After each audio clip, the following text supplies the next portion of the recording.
ჩემო მეგობრებო, ჩემო ქართველებო, თუ დუბაიში სამსახურის პოვნა გინდათ, ეს სამი შეცდომ არ დაუშვათ.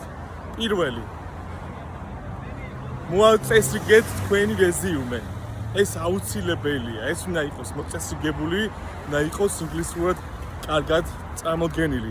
და ასევე რამოდენიმე საერთაშორისო კომპანიაში ნამუშევარის, რომ კომპანიამ, რომელიც განიხილავს ჩვენს სივს, საინტერესოს ჩათვალოს. მეორე, ის არის რომ აუცილებელია საბაზისო ენა ინგლისურის ცოდნა, აუცილებელია, რაც უფრო კარგად იცი ინგლისური, უფრო მეტად საინტერესო ხარ აქაური HR-ისთვის და მესამე, ასე აუცილებელია სწორ კომპანიაში გააკეთო განაცხადი რა.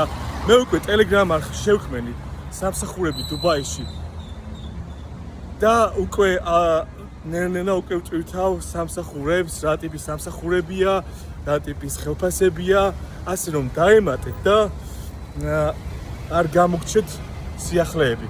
აბა, ბედნიერად.